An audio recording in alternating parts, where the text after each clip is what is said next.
Hello everyone, welcome to my channel. I hope everyone is having a wonderful day. Anne Hegerty had always been a figure of towering intellect and dry wit on the chase, famously sharp as the governess.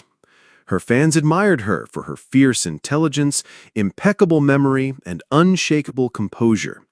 But few knew about the charming, peculiar thread connecting her to one of the BBC's most beloved children's shows. It all began on a rainy Tuesday afternoon when Anne was invited to speak at a nostalgia-themed television convention in London. Between panels about vintage game shows and retro sitcoms, Anne slipped away for a quiet moment backstage. She found herself in a dim hallway lined with forgotten props from the golden age of BBC children's programming. There, behind a dusty curtain, she saw it. A painted wooden gate with curling ivy designs, a chipped brass latch, and a sign that read, "The Garden of Whimsy. No grown-ups allowed." Anne's breath caught in her throat. That gate!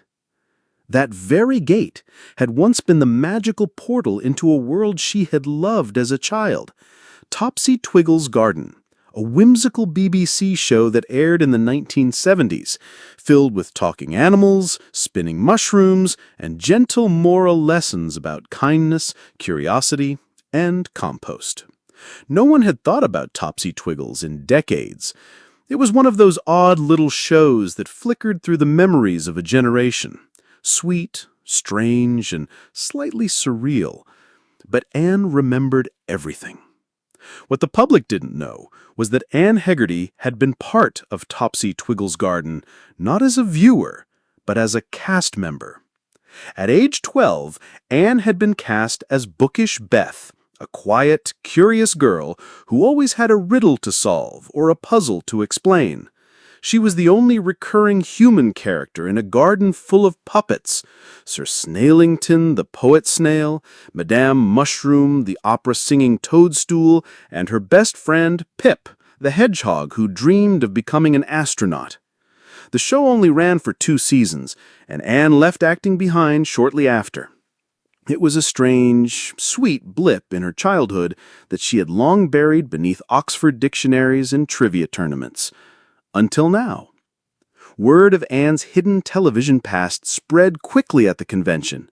An enthusiastic BBC archivist approached her with a faded VHS tape, labeled in shaky handwriting, Episode 7, The Lost Puzzle of Petal Pond.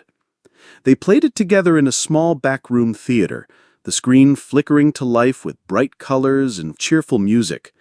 There she was, young Anne, her hair in 2 neat plaits, standing beside a giant rubber daffodil, explaining Fibonacci sequences to a bewildered garden gnome.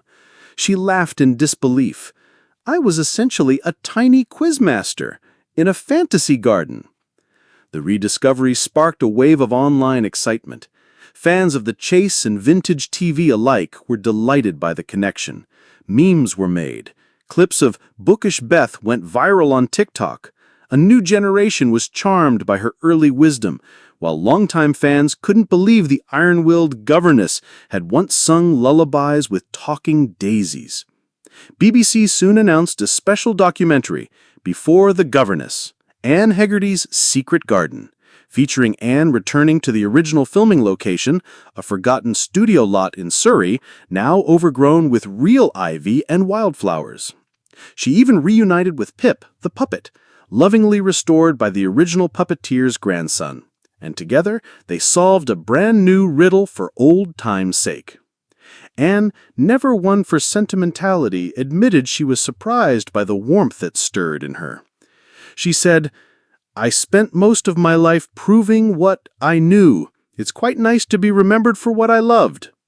And with that, she pushed open the gate, stepped into the garden once more, and let the music play.